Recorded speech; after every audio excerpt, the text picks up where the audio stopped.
The November rain fell in steady sheets across downtown Omaha, each droplet catching the amber glow of streetlights like tiny promises waiting to be kept. Warren Buffett pulled his old Lincoln Continental to the curb outside St. Mary's Community Shelter, the windshield wipers beating a familiar rhythm that somehow matched the quiet drumming in his chest. He wasn't supposed to be here. The board meeting had ended 3 hours ago, and Astrid would be wondering where he'd disappeared to again. But something had pulled him here tonight. The same invisible force that had guided his best investments over the decades. Intuition wrapped in curiosity, seasoned with a lifetime of watching people when they thought no one was looking. The shelter's windows glowed warm against the November darkness, and through the glass, Warren could see silhouettes moving with the careful choreography of those who understood hunger, cold, and the particular loneliness that comes with having nowhere else to go. He'd driven past this place countless times, always meaning to stop, always finding reasons to wait until tomorrow. Tonight felt different. Warren stepped out into the rain, his worn hush puppies splashing through puddles that reflected fragments of neon and hope. The November air carried the scent of wet concrete and something else, the faint aroma of fresh bread that made his stomach remember dinners from 50 years ago, when his mother would call him in from calculating compound interest in the backyard. Shed? The shelter's front door opened with a gentle chime, and Warren found himself standing in a vestibule that smelled like industrial disinfectant and human perseverance. The walls were painted a hopeful shade of yellow, decorated with children's drawings and inspirational quotes written in careful cursive. "Be kind to one another," read one, signed by someone named Margaret, age 8. "Can I help you?" A woman in her 40s approached, her volunteer badge reading Susan. Her smile was genuine but tired, the kind that came from seeing too much need and never enough resources. "I'd like to make a donation," Warren said quietly, reaching for his wallet. "And maybe help serve dinner if that's possible." Susan's eyes brightened. "Of course, we can always use extra hands. The dining room is just through those doors." Warren followed her gesture, stepping into a large room filled with mismatched tables and chairs, each one occupied by someone with a story written in the lines around their eyes.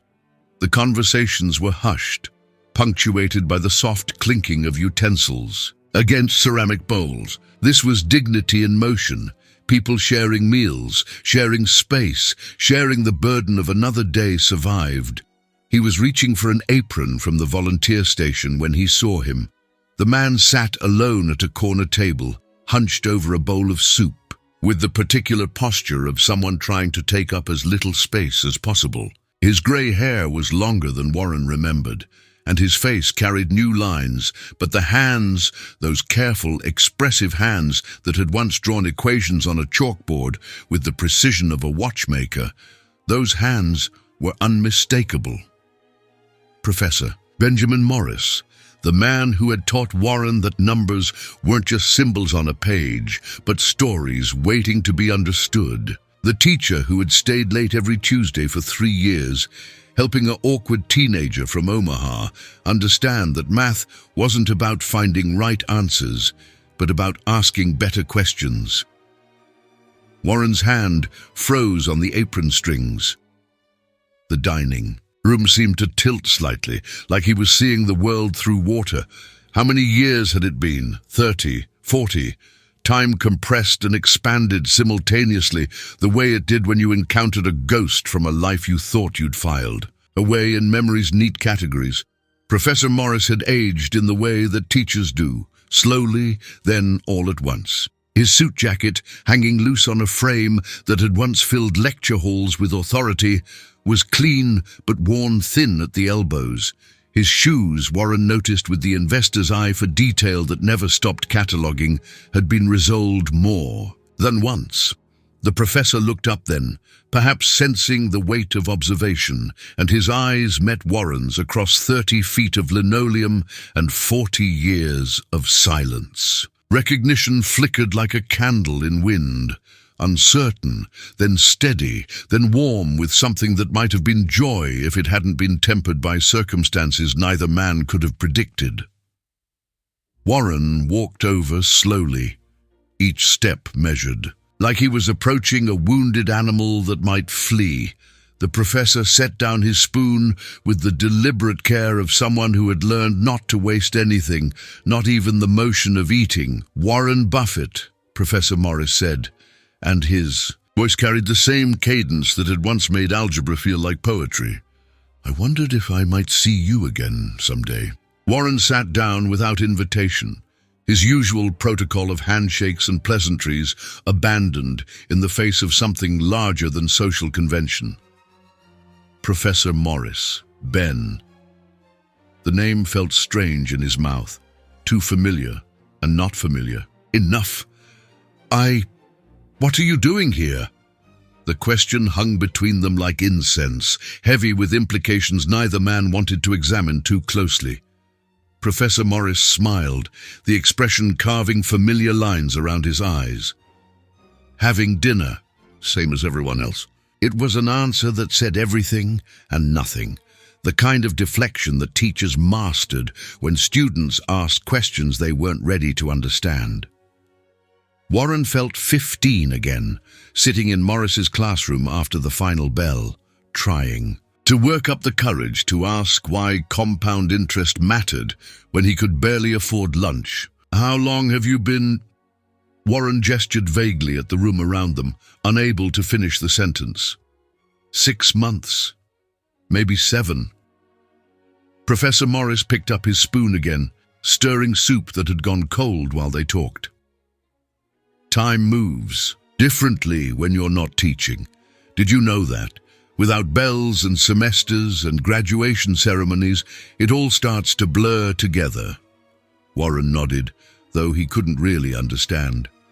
His days had been measured in market openings and quarterly reports for so long that he'd forgotten what unstructured time might feel like. "What happened, Ben? If you don't mind my asking." Professor Morris was quiet for a long moment, watching steam rise from his bowl like prayers made visible. "The usual story, I suppose. Budget cuts.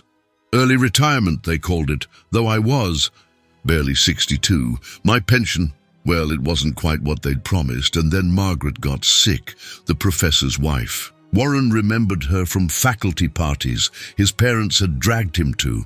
A kind woman who taught elementary school and always remembered to ask about his newspaper delivery route. She'd made him feel like his small ambitions were worth taking. "Seriously, the medical bills," Warren said, understanding without needing details. "Every penny. The house, the savings, everything we'd put aside for golden years that turned out to be more like copper." Professor Morris's smile was sad but not bitter, seasoned with the acceptance that came from a lifetime of grading papers and understanding that sometimes, despite everyone's best efforts, the math simply didn't work out. Warren felt something shift inside his chest, a sensation like tectonic plates realigning. This was the man who had taught him that wealth wasn't about accumulation, but about understanding value, who had shown him that patience could compound just like interest, that the most important investments were often the ones that couldn't be measured in dollars. "Ben," Warren said quietly, "I need to tell you something." Professor Morris looked up, his eyes curious but guarded. "That Tuesday afternoon in your classroom, when I was 15 and convinced I was too stupid for mathematics, do you remember?" "I remember a young man who thought he wasn't smart enough to ask questions." Warren nodded. "You told me something that day. You said that understanding compound interest was like understanding time itself, that small, consistent actions could create results that seemed impossible. You said patience was the only investment strategy that never failed, if you were willing to wait long enough. I said a lot of things to a lot of students over the years, but this stuck. Everything I built, everything I became, it started with that conversation. You gave me a framework for thinking about value that changed my entire life. Professor Morris set down his spoon completely now, giving Warren his full attention, the way teachers do when a student says something that surprises them. Ben, I need you to know that every dollar I've ever made, every investment decision that worked out, every success that people associate with my name, it all traces back to that Tuesday afternoon when you taught me that time and patience were the most powerful forces in the universe. The professor's eyes brightened with something that might have been tears, though his voice remained steady. That's kind of you to say, Warren. But you built your own success. I built it with tools you gave me. And now... Warren paused, looking around the dining room, where conversations continued in soft murmurs, where people ate with the careful attention of those who weren't sure when the next meal might come. Now I think it's time to pay compound interest on that original investment. Professor Morris frowned slightly, the expression he'd worn when students tried to complicate simple problems. Warren stood up, his decision crystallizing with the clarity that had guided his best business instincts. Will you excuse me for a moment? I need to make a phone call. He walked toward the lobby, pulling out his cell phone and dialing a number he knew by heart. The call was answered on the second ring. Astrid? Yes, I know it's late. I need you to do something for me first thing tomorrow morning. I need you to establish a foundation. Call it the Morris Educational Foundation. Yes, that's right. Initial funding... Let's start with 50 million. No, that's not a typo. I'll explain later. Warren paused, looking back through the glass doors at the professor, who was now talking quietly with Susan the volunteer, probably apologizing for whatever disruption his unexpected reunion had caused. And Astrid, I need you to contact the board at Nebraska Wesleyan. I want to endow a chair in mathematics education, the Benjamin Morris Chair. Salary should be comfortable, very comfortable, and full benefits, including medical. Yes, I know it's unusual to create a position for a specific person. That's exactly what I want to do. He ended the call and walked back to the table, where Professor Morris was finishing his soup with the measured pace of someone who had learned to make everything last. Ben, I have a proposition for you. Warren, if this is about charity, it's about compound interest. Warren sat down again, leaning forward slightly. You invested in me 40 years ago. Time to see what that investment has yielded. Over the next 20 minutes, Warren outlined his plan. The foundation would focus on mathematical literacy in underserved communities. The endowed chair would allow Professor Morris to return to teaching, this time with resources and support that would let him focus entirely on education rather than administration. There would be a small house near campus, nothing fancy but comfortable. Medical coverage that would make sure Margaret received the best possible care. Professor Morris listened with the attention he'd once reserved for student questions, occasionally asking for clarification, but mostly just absorbing the details, like equations slowly solving themselves. Warren, he said finally, this is incredibly generous, but I can't accept charity. It's not charity, it's an investment. I'm betting that a great teacher, given proper resources and support, can change more lives in the next 20 years than in the previous 40. I'm betting that your ideas about patience and compound growth, when properly funded and thoughtfully applied, can create returns that show up in classrooms and communities for generations. Warren pulled out his checkbook, writing carefully, while he spoke. This is just seed money to get you back on your feet while the foundation gets established. Consider it a signing bonus. He tore out the check and slid it across the table. Professor Morris looked down at the amount and went very still. Warren, it's the most conservative investment I've made in years.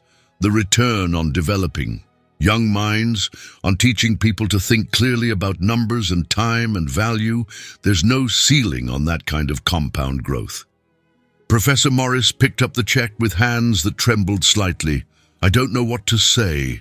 Say you'll teach again. Say you'll take everything I learned from you and pass it on to the next generation. Say you'll help me figure out what real wealth actually looks like. The professor was quiet for a long moment, looking around the dining room where people finished their meals and prepared to face another night of uncertainty. What about this place? These people? Warren smiled, the expression carrying decades of satisfaction from problems solved and value created. The Morris Foundation's first initiative will be a partnership with shelters like this one. Not just food and beds, but financial literacy programs, teaching people about budgeting, about small savings that can grow into stability, teaching them what you taught me, that patience and understanding can overcome almost any mathematical disadvantage. You've thought this through. I've had 40 years to think it through. I just needed to understand what problem we were really solving. Professor Morris folded the check carefully and put it in his wallet, the gesture carrying the weight of someone accepting not just money, but possibility. When do we start? Tomorrow. Tonight, if you want. They stood up together, two men separated by decades and circumstances, but connected by the invisible threads that link teachers and students across time. Around them, the dinner service was winding down, volunteers cleaning tables and washing dishes with the quiet efficiency of people who understood that small acts of service, repeated consistently, could hold communities together. Warren and Professor Morris walked toward the lobby, their conversation continuing in the shorthand of old friends rediscovering shared language. At the front desk, Warren left another check with Susan, this one for the shelter's operating expenses. No fanfare, no announcement, just a folded piece of paper slipped across the counter with a request that it be used wherever the need was greatest. Outside, the November rain had softened to a gentle mist that caught the streetlight like scattered diamonds. Warren's Lincoln sat at the curb, reliable and unassuming, while Professor Morris looked around for a bus stop. Ben, let me drive you home. I don't really have a home at the moment. I've been staying at the Jefferson Hotel downtown. Weekly rates. Warren nodded without judgment. I'll drive you there, and tomorrow we'll find you something better. They drove through Omaha's quiet streets, past buildings where Warren had made his first investments, past the high school where Professor Morris had shaped young minds, past the intersection of memory and possibility that exists in every city if you know how to look for it. At the hotel, Professor Morris started to get out, then paused with his hand on the door handle. Warren, can I ask you something? Of course. What made you come to the shelter tonight, of all the nights, of all the places you could have been? Warren considered the question, trying to trace the sequence of instincts and impulses that had led him there. I'm not sure. Maybe I needed to remember what value actually looks like.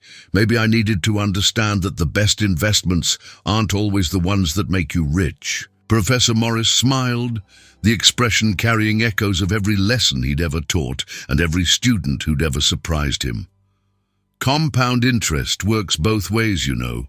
What you give comes back multiplied, just like what you invest.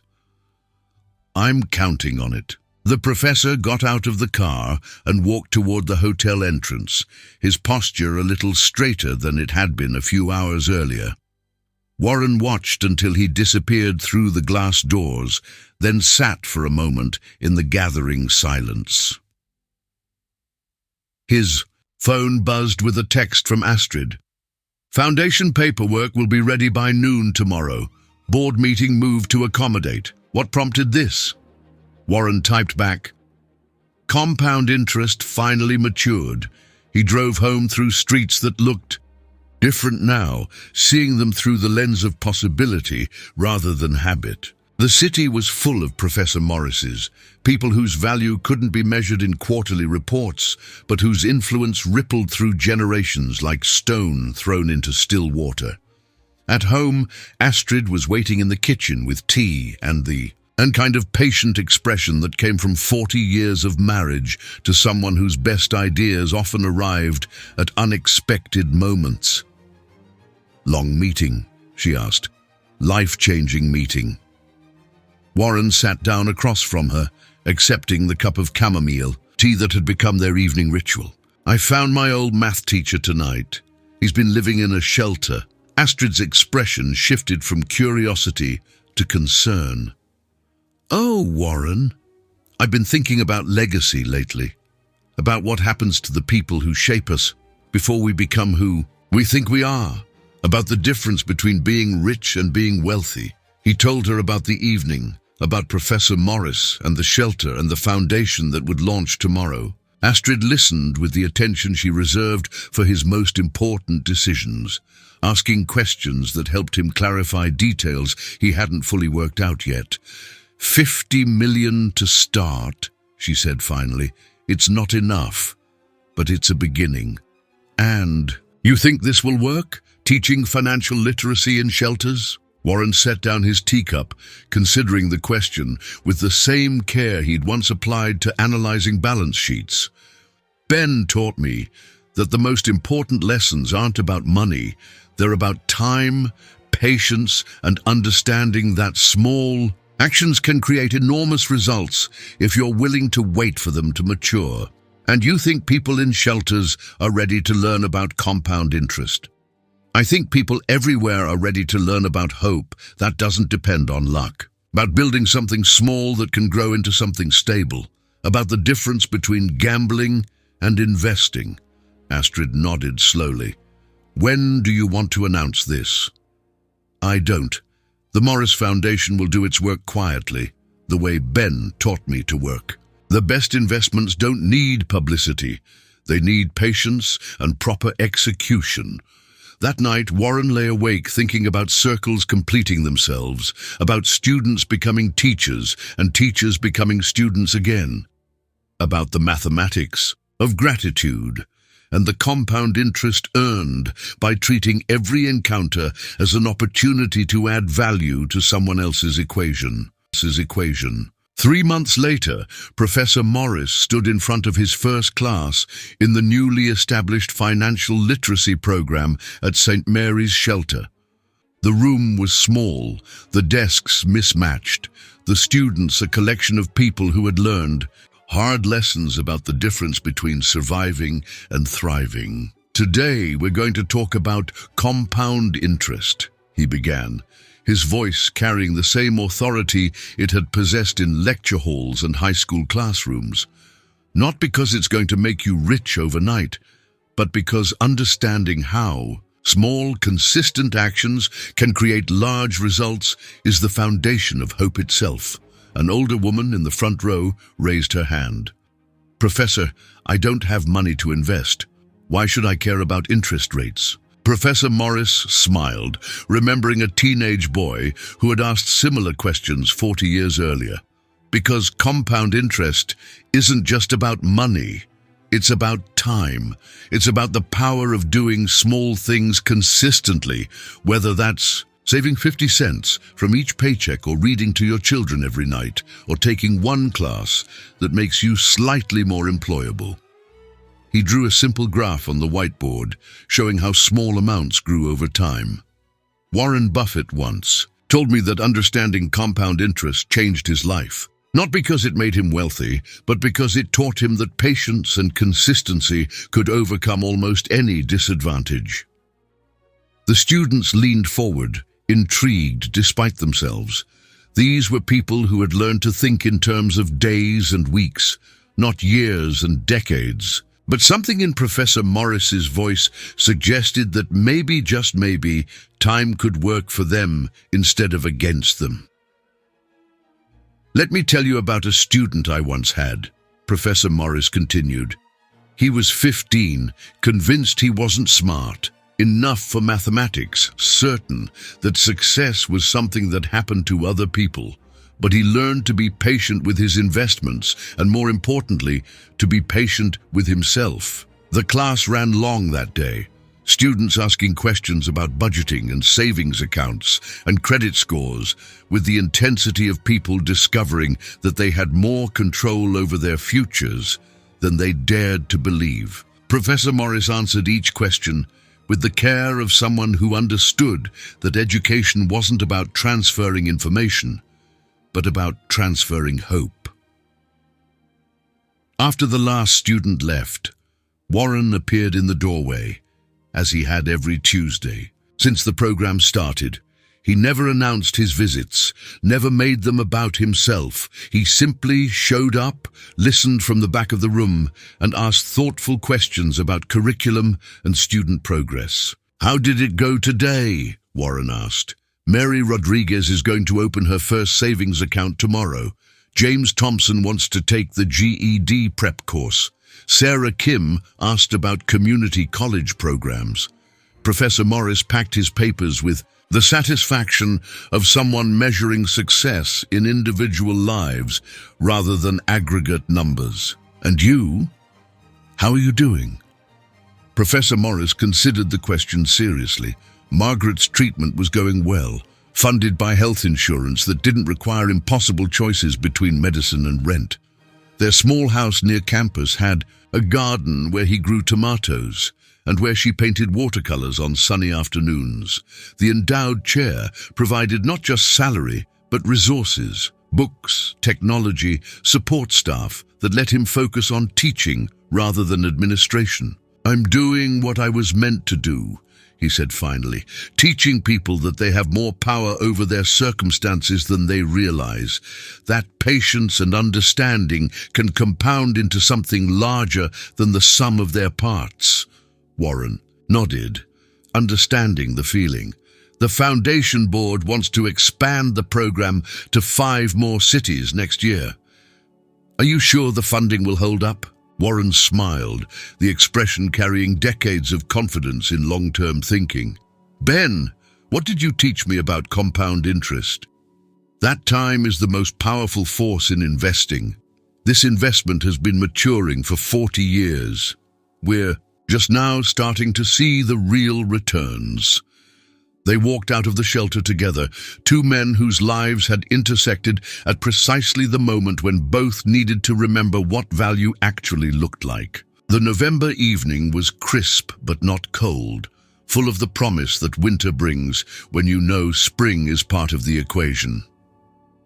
"Warren," Professor Morris said as they reached the parking lot, "I need to ask you something I should have asked months ago." "Oh, what's that? Why didn't you just write a check and walk away? You could have solved my immediate problem without creating all this infrastructure, without getting personally involved." Warren leaned against his car, considering the question, with the care it deserved. Because charity solves problems temporarily, investment creates systems that solve problems permanently. You taught me that the goal isn't just to have money, but to understand money well enough to put it to work creating value for other people. "And you think this is creating value?" "I think Mary Rodriguez's savings account is going to compound into security for her grandchildren. I think James Thompson's GED is going to lead to a career that lifts his entire family. I think Sarah Kim's college degree is going to create opportunities that ripple through her community for decades."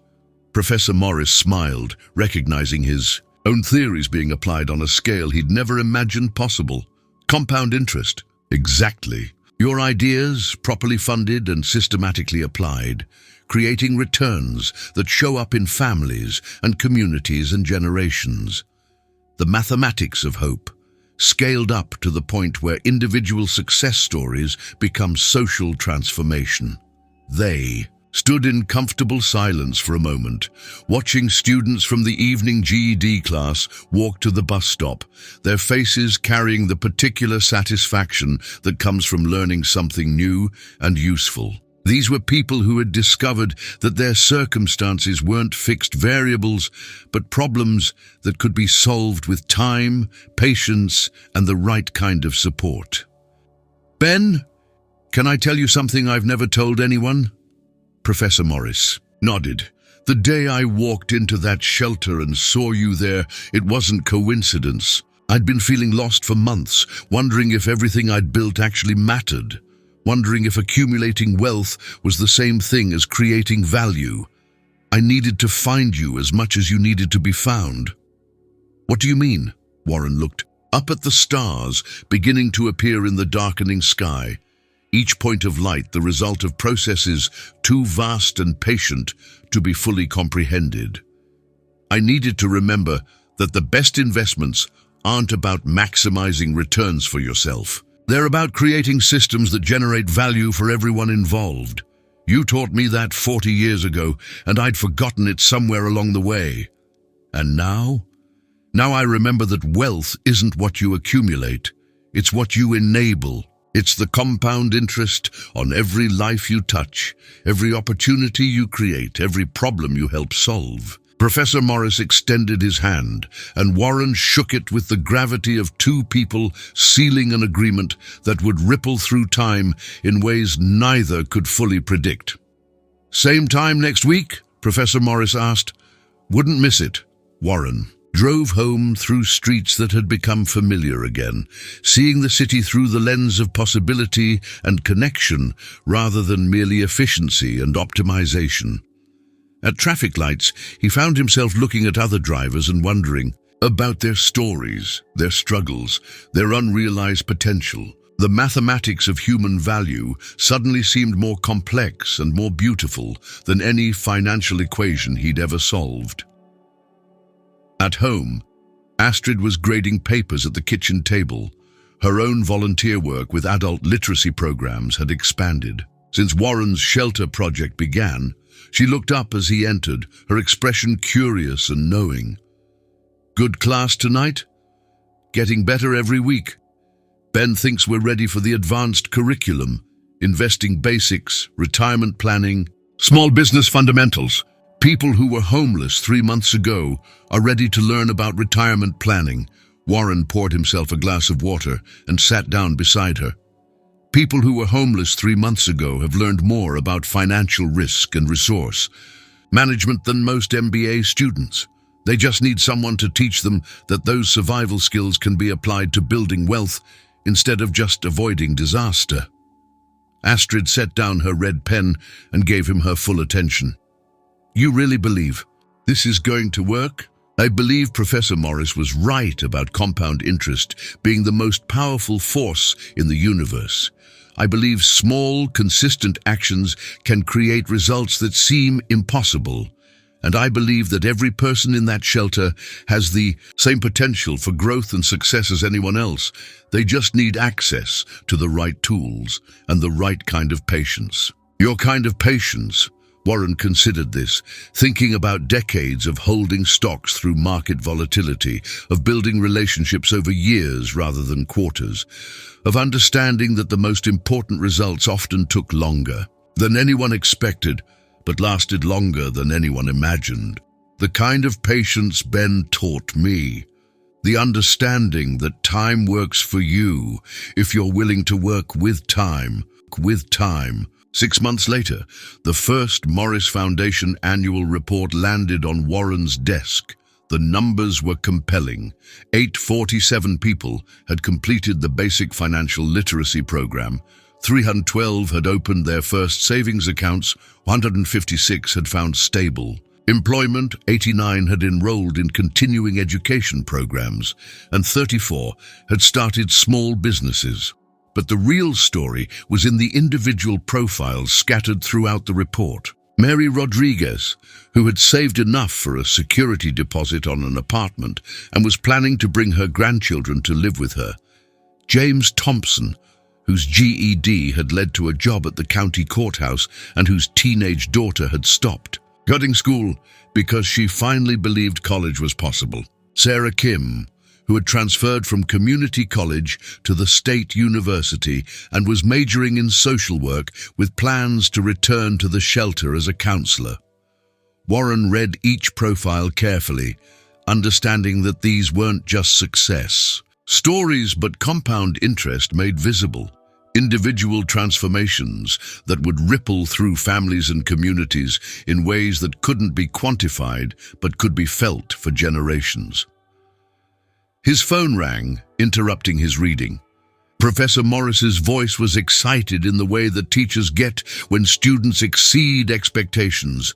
"Warren, you need to see something. Can you come down to the shelter this afternoon?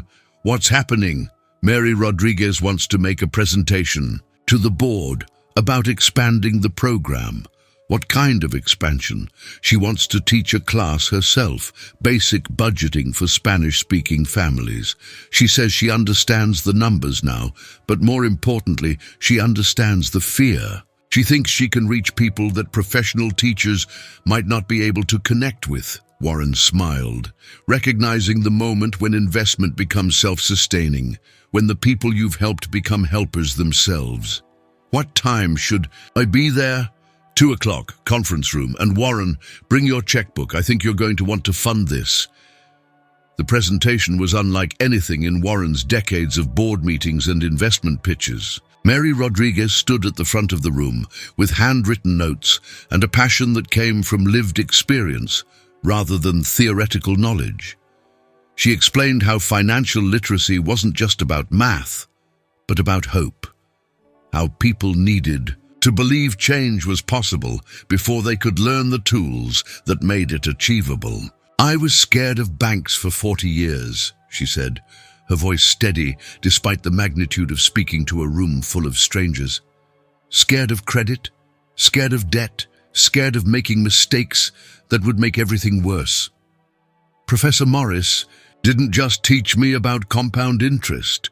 He taught me that I was smart enough to understand money, that I had the right to make financial decisions for my family."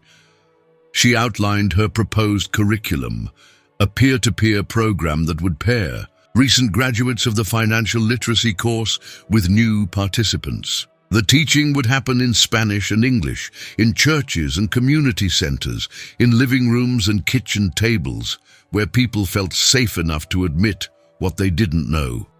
"I can't teach people calculus," Mary continued, "but I can teach them what I learned about patience and small steps and believing that tomorrow can be different from today. That's what Professor Morris taught me. That's what I want to teach others." Warren looked around the conference room, taking in the faces of foundation board members who had signed up for charitable work but were witnessing something closer to revolution. The moment when recipients become resources, when help becomes partnership, when charity transforms into community. After Mary finished her presentation and left with promises that the board would consider her proposal, Warren stayed behind with Professor Morris to discuss implementation details. But their conversation kept returning to the mathematics of empowerment, the compound interest that accrued when people discovered their own capacity for growth and change. "She's going to be more effective than any professional teacher we could hire," Professor Morris said, "because she's been where they are, because she understands that financial literacy is really about self-worth, about believing you deserve a future that's different from your past." Warren nodded, thinking about his own 15-year-old self, convinced he wasn't smart enough for success, needing someone to teach him that patience and understanding could overcome almost any disadvantage. "Ben, I want to ask you something. Of course, when you were teaching me all those years ago, did you have any idea that those conversations would lead to this?" Professor Morris was quiet for a long moment, looking out the conference room window at people walking past the shelter, each carrying stories of struggle and resilience that would never make headlines, but represented the real work of human progress. "I knew you were special," he said finally, "not because you were smarter than other students, but because you asked different questions. You wanted to understand not just how things worked, but why they mattered. I thought you might do something significant with your life. But this, the foundation, the program's coming back for you." Professor Morris smiled, the expression carrying all the satisfaction of a teacher whose student has finally grasped a concept that seemed impossible at first. Warren, the most important lesson I ever tried to teach wasn't about compound interest. It was about compound responsibility, the idea that success creates an obligation to lift others up behind you. You never said that explicitly. I didn't need to.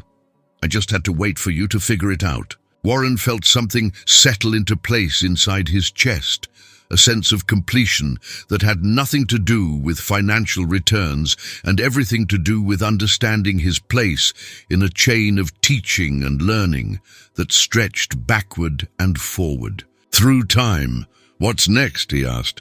Mary's program launches next month. We've got inquiries from 12 other cities about replicating the model. The community college wants to create an accredited version of the curriculum. Professor Morris paused, organizing his thoughts the way he'd once organized lesson plans. And I've been thinking about something else. What's that? A scholarship program, not just for traditional students, but for people like Mary, people who've demonstrated they can learn and grow and teach others, regardless of their educational background. Warren leaned forward, recognizing the tone that meant his old teacher was working through a complex problem. Tell me more. What if we identified people from each graduating class who showed leadership potential? What if we funded their continuing education, not just college degrees, but training in social work, business management, non-profit administration? What if we created a pipeline from the shelter programs to careers in helping others? The idea crystallized in Warren's mind with the clarity of his best investment insights. People who had experienced homelessness and learned to overcome it would become counselors and case managers and program directors. People who had mastered their own financial challenges would become advisors and teachers and community leaders. The Morris Foundation wouldn't just help individuals, it would create a generation of helpers. How much are we talking about? Full scholarships, living expenses, book allowances, maybe 50 people per year to start, growing as the program matures. Warren did the math automatically, calculating not just costs, but potential returns measured in lives changed and communities strengthened. $100 million for the endowment. That would fund it in perpetuity. Warren, that's the kind of compound interest you taught me to look for. Investment that pays dividends forever, creating value that grows rather than diminishes over time. They shook hands across the conference table, sealing another agreement that would ripple through time in ways neither could fully predict. Outside, the late afternoon sun slanted through windows, casting long shadows that stretched toward futures they were helping to create. 1 year later, Warren stood in the back of the auditorium at Nebraska Wesleyan University, watching Mary Rodriguez walk across the stage to receive her certificate in nonprofit management. She was the first graduate of the Morris Scholarship Program, which had grown to include participants from 6 cities and had a waiting list that stretched months into the future. The ceremony was small, attended mostly by family members and professors, but Warren understood that he was witnessing something historic, the moment when an investment in human potential began generating returns that would compound for generations. After the ceremony, Mary found him in the lobby, her face glowing, with the satisfaction of someone who had exceeded her own expectations. Mr. Buffett, I wanted to thank you. You've already thanked me, Mary. Every day in every class you teach, every person you help. No, I mean really thank you. Not just for the money, though that changed everything, but for believing that someone like me could do something like this. Warren looked around the lobby, taking in the other scholarship recipients and their families, the professors who had adapted their curricula to serve non-traditional students, the shelter staff who had come to celebrate one of their own. Mary, can I tell you a secret? She nodded. And when I was 15, my math teacher told me that compound interest was the most powerful force in the universe. I thought he was talking about money. It took me 40 years to understand he was talking about people. Mary's eyes brightened with understanding, recognizing the deeper mathematics of human potential that couldn't be captured in spreadsheets or quarterly reports. Professor Morris was right about compound interest, Warren continued, but the most valuable kind doesn't show up in bank statements. It shows up in moments like this, when someone we've helped becomes someone who helps others.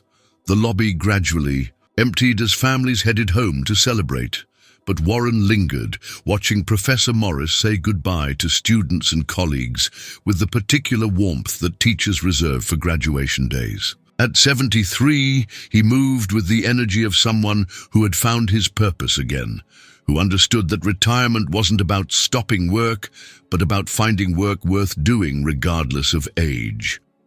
Ready to head home? Professor Morris asked, joining Warren near the entrance.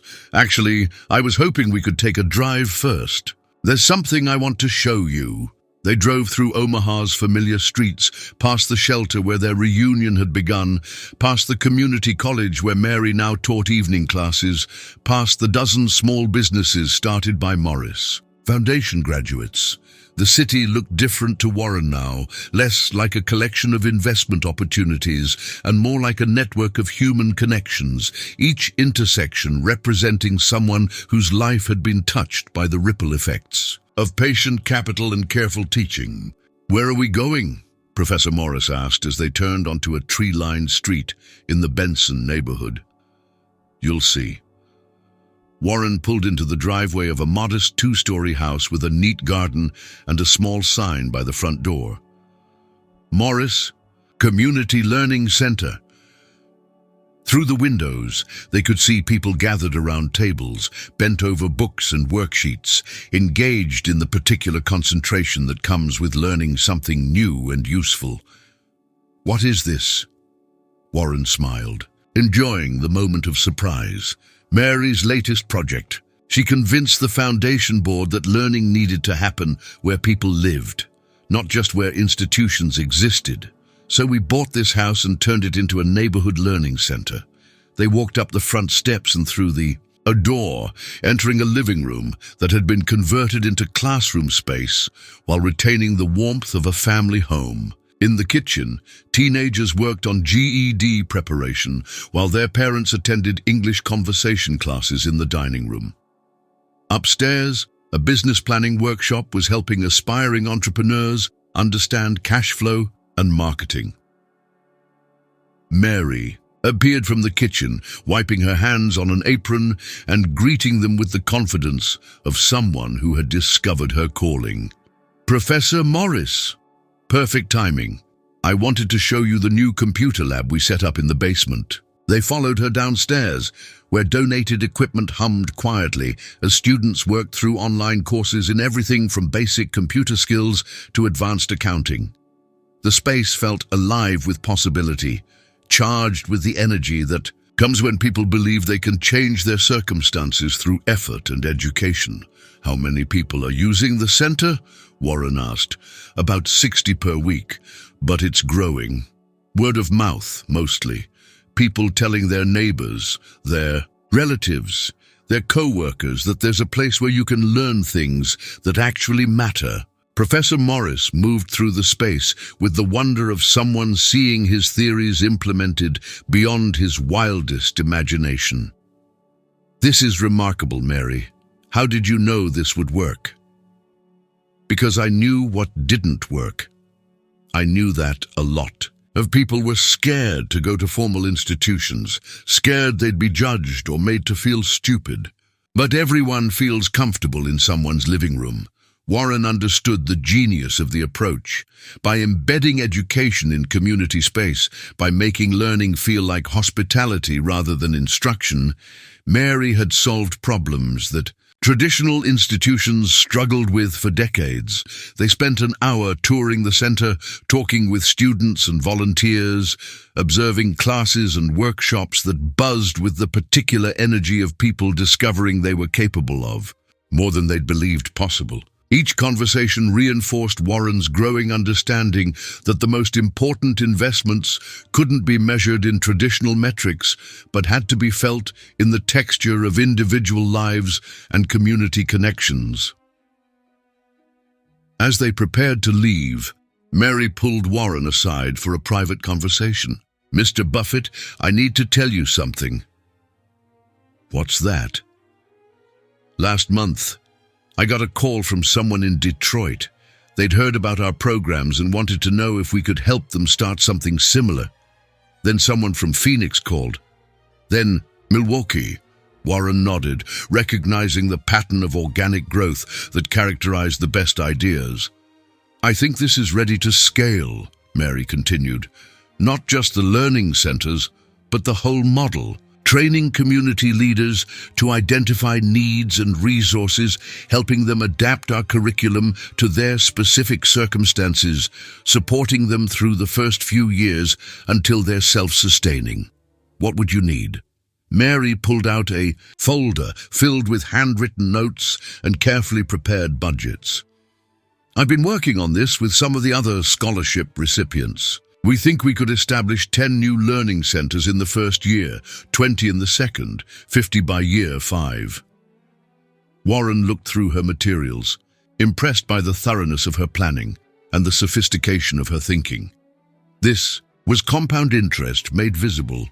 Someone who had been homeless 18 months earlier was now designing systems to address homelessness at scale. "Mary, this is incredibly well thought out. Have you discussed it with Professor Morris?" "Not. Yet I wanted to talk to you first. Make sure you thought it was viable before I got his hopes up." Warren smiled, remembering conversations with his own mentors, the careful dance of presenting ideas to people whose approval mattered more than financial returns. "Let's go find him." They walked back upstairs, where Professor Morris was deep in conversation with a group of students about the mathematics of small business loans. Warren watched his old teacher work, noting the way he connected abstract concepts to concrete applications, the way he made complex ideas feel accessible and relevant. "Ben, when you have a moment, Mary has something she'd like to discuss." For the next hour, the three of them sat around a table in the Learning Center's kitchen, poring over Mary's expansion plans while classes continued around them. Professor Morris asked probing questions about sustainability and quality control, while Warren focused on funding mechanisms and organizational structure. "The key insight," Mary explained, "is that every community has people like me, people who've overcome challenges and want to help others do the same. We don't need to export teachers from Omaha.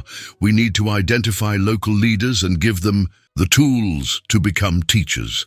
Professor Morris nodded slowly, recognizing the wisdom in her approach. "Train the trainers. Build local capacity rather than creating dependence on external resources."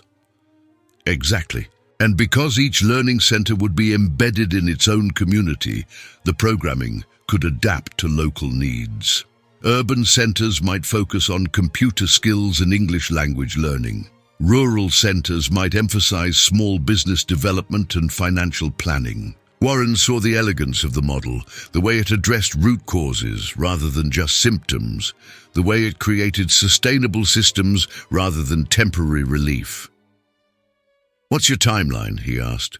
6 months to develop the training curriculum and identify the first cohort of community leaders, 12 months to establish the first 10 centers, then expansion based on what we learn. Warren stood up and walked to the window, looking out at the neighborhood where families were finishing dinner and children were playing in yards, where ordinary life continued with the resilience that characterized communities everywhere.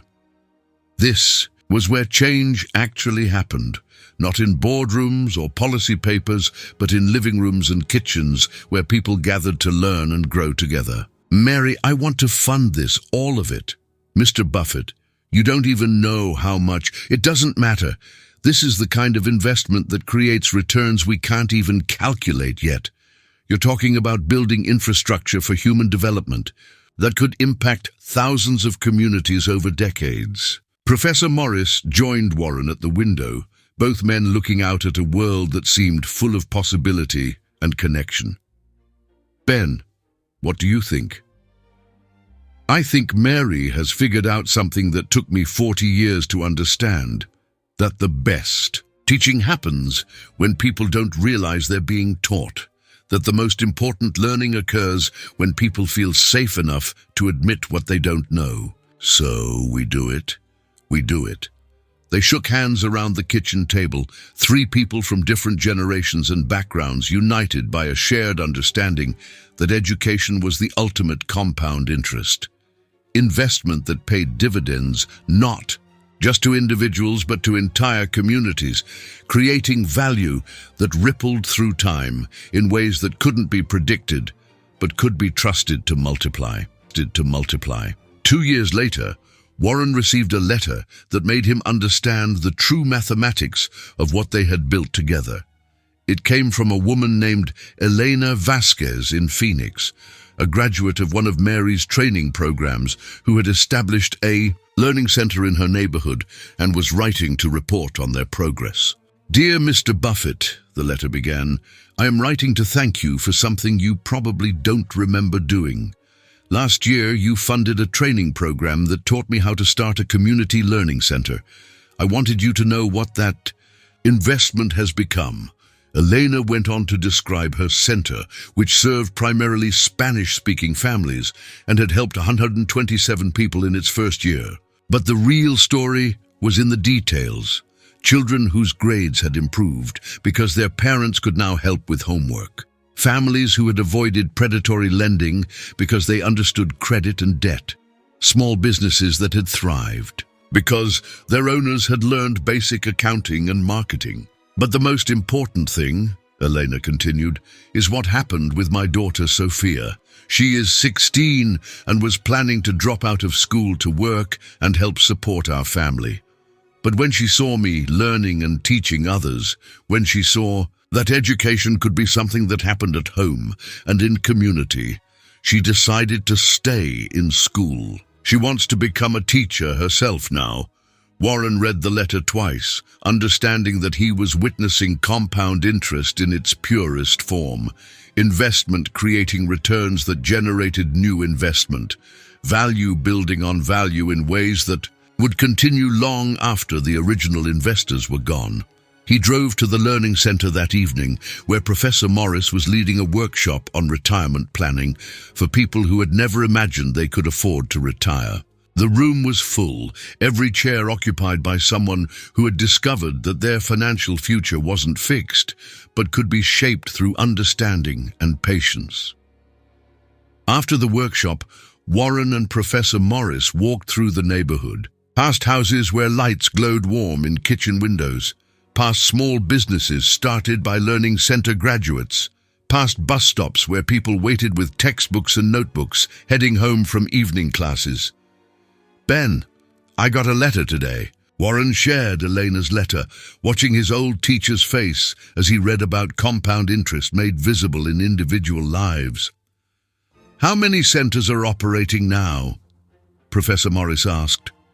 43, with 12 more scheduled to open before the end of the year. "And how many people have been through the programs?" "Over 3,000 directly, but the ripple effects. There's no way to calculate the real impact." They walked in comfortable silence for a while, two men who had learned to measure success not in quarterly returns, but in the slow accumulation of human possibility. "Warren, can I ask you something?" "Of course." "Do you ever wonder what would have happened if you hadn't come to the shelter that night? If we hadn't run into each other?" Warren considered the question, thinking about the mathematics of chance and choice, about the moments that seem insignificant until viewed through the lens of their consequences. "I think we would have found each other, eventually. Maybe not that night, maybe not in that place, but somehow, people who are meant to work together have a way of discovering each other." "You really believe that?" I believe that compound interest works in ways we don't fully understand. That investments in human potential create returns that guide us toward the next investment, the next opportunity to add value to someone else's equation. Professor Morris smiled, recognizing the deeper mathematics they had uncovered together. So, what's next? Warren pulled out his phone and showed him an email that had arrived that afternoon. Invitation to speak at the United Nations about scalable approaches to poverty reduction. They want to know if the Morris model can be adapted internationally. The Morris model? That's what they're calling it. Community-embedded education programs led by people who've experienced the challenges they're addressing. Apparently, development economists are very interested in approaches that build local capacity rather than creating dependence on external resources. Professor Morris stopped walking, the magnitude of the possibility settling over him like recognition of a problem finally solved. Warren, when I was teaching high school mathematics 40 years ago, I never imagined that those lessons would lead to this. What did you imagine? That maybe I could help a few kids understand that they were smarter than they thought. That maybe I could teach them to be patient with themselves and persistent with their goals. Warren nodded, understanding that his old teacher had succeeded beyond his wildest dreams, that every lesson about compound interest had been an investment in human potential that was still generating returns decades later. Ben, you did exactly what you set out to do. You just did it on a scale you couldn't have imagined. They had reached the learning center again, where the last evening class was ending and people were gathering their books and papers, preparing to return home with new knowledge and renewed hope. Through the windows, Warren could see Mary working with a group of teenagers on college applications, her voice carrying the same authority and warmth that had once characterized Professor Morris's classroom.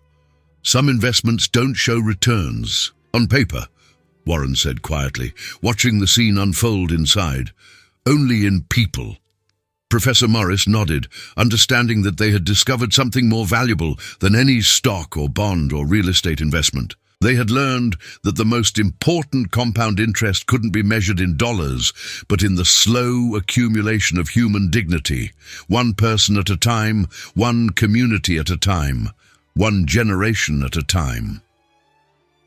The November evening was cool, but not cold, full of the promise that came with understanding that time and patience and careful attention to human value could create results that seemed impossible until they became inevitable. They stood together in the gathering darkness. Two men who had learned that wealth wasn't what you accumulated, but what you enabled, that success wasn't what you achieved, but what you made possible for others, that the best investments were the ones that paid dividends long after the investors were gone. Above them, stars appeared in the clearing sky, each point of light the result of processes too vast and patient to be fully comprehended, each one a reminder that the most important forces in the universe worked slowly, quietly, and with a persistence that transformed everything they touched. Some investments don't show returns on paper, only in people. If this story moved you in ways words can't fully express, please like this video and subscribe to Panorama Legacy.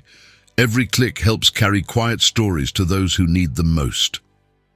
Tell us in the comments, what teacher changed your life?